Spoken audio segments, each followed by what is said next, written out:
Cyclone MMA.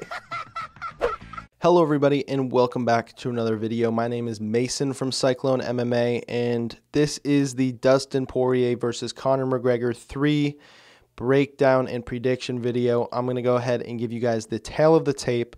I'm going to give you Conor McGregor's keys to victory. I'm going to give you Dustin Poirier's keys to victory. And then I'm going to give you my pick for this fight. Let's get right into it. There's no need to talk about this anymore. You know what's going on here.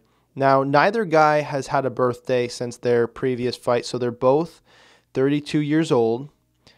They are 5'9". Neither of them have hit a growth spurt. In terms of reach, Conor McGregor has a reach of 74 inches to Dustin Poirier 72. Conor is a pretty long dude. He's got that nice wingspan. Now, in terms of record, they're very similar. Dustin Poirier, 27-6 paid in full. Conor McGregor, 22-5. Surprise, surprise. In terms of their style, they are both strikers. Now, the keys to victory for Conor McGregor. We're going to start off by saying, use all your weapons, bro. This isn't a boxing match. You're not boxing Floyd Mayweather anymore, okay? That was a while ago. That was 2018 or something. 2017? I don't know. It wasn't 2021, I'll tell you that. Conor has so many weapons, but it seems like he's so content to just box with dudes. He's changed up his style. He used to have that karate stance. He was pretty light on his feet. And now he's heavy on the front leg, and he's just more upright, and he's just slinging punches. Conor has great boxing, don't get me wrong, but he has more tools than this, and I really hope he uses them because I think that's a big, a big weapon. His kicks, his ground game, his elbows, everything. I know the left hand is his meat and potatoes, but he's got to use it all and make it an MMA fight. Next, he's got to respect Poirier's power. Poirier can crack. There's some debate about who's the best boxer in the UFC. It might be one of these two guys, but Conor has to realize that Poirier is pretty damn good at boxing too, and he's got some power. He might not have McGregor power, but he has power. McGregor didn't seem to respect the power of Poirier too much in their second fight or their first fight. He definitely has to do that here to make sure that he doesn't get clipped again and to make sure he doesn't lose this fight. Finally, he's got to do something with those calf kicks. I don't know if he has to check them. I don't know if he has to make him pay when Poirier throws the calf kicks, but he's got to do something. It seems like he caught the leg last time. He didn't do anything with it. Dump the bitch on his back, dude. Dump him on his back and just start grappling with him. You have underrated grappling. I know this is never going to happen because Conor McGregor doesn't grapple. I think he's done it. He's done it very little times. He tried to, shoot on Nate Diaz when he was really tired in their first fight. I think he grappled a bit in the Holloway fight because I think he had an injured foot or something. But you need to protect yourself, and you can't keep getting kicked in the calf. It's going to be a bad night if you let that happen again. Moving on, we have Dustin Poirier's keys to victory. For starters, he's got to get creative and mix it up. It's not like this is something Poirier doesn't already do. I was rewatching that fight with Dan Hooker that he had. He was so damn creative in that thing, dude. He was like using hammer fists in the clinch. He was not able to land a knee because Hooker was out of range, so he made it into a kick at the last minute.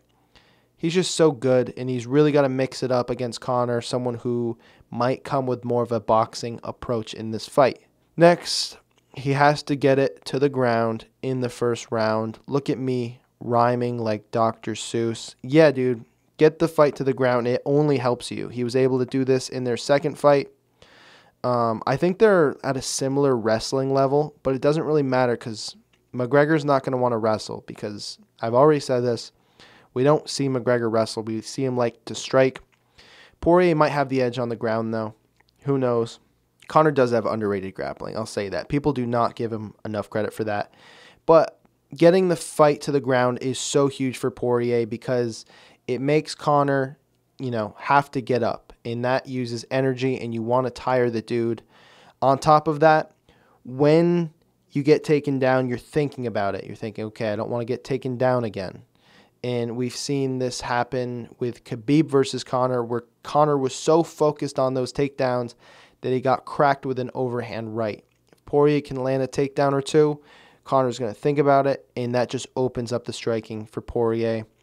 The next key to victory for him, I talked about this a little bit just now, make this a long fight.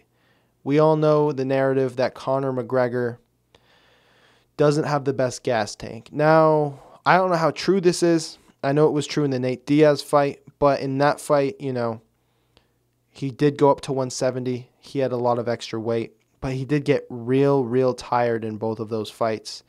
There was also the Floyd Mayweather fight, but that was into the 10th round. That's 30 minutes of fighting. I think a lot of people would be tired there. But there is a rumor that Conor McGregor has a staph infection, which is just going to play in this narrative even more, that his conditioning, you know, and his cardio might not be there, is what I'm getting at.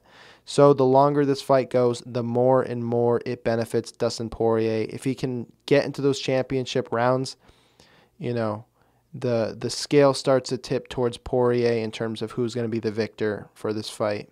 Now moving on to my picks. Now I have my heart's pick here and my brain's pick. What that means is my heart's pick is I don't actually necessarily think this is the outcome. It's more of just who I want to win.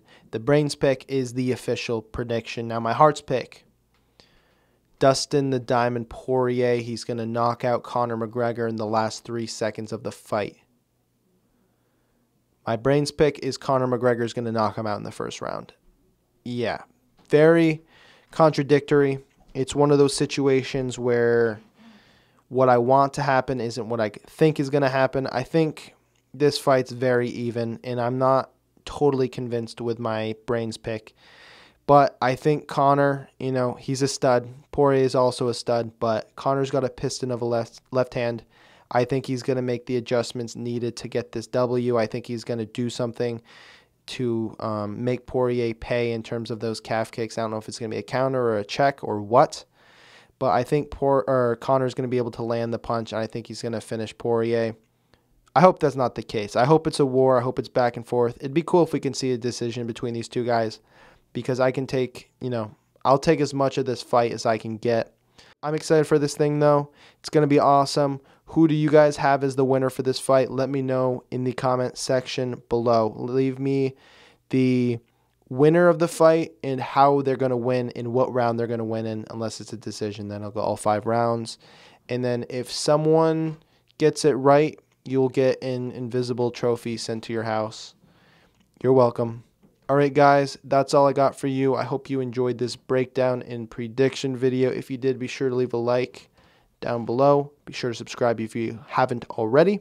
And I will see you all in the next video. Peace.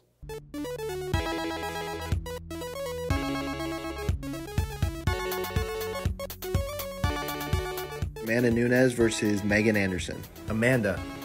Duh. Next, we got Artem Lobov. We're going to stick him right up at S tier. Just kidding.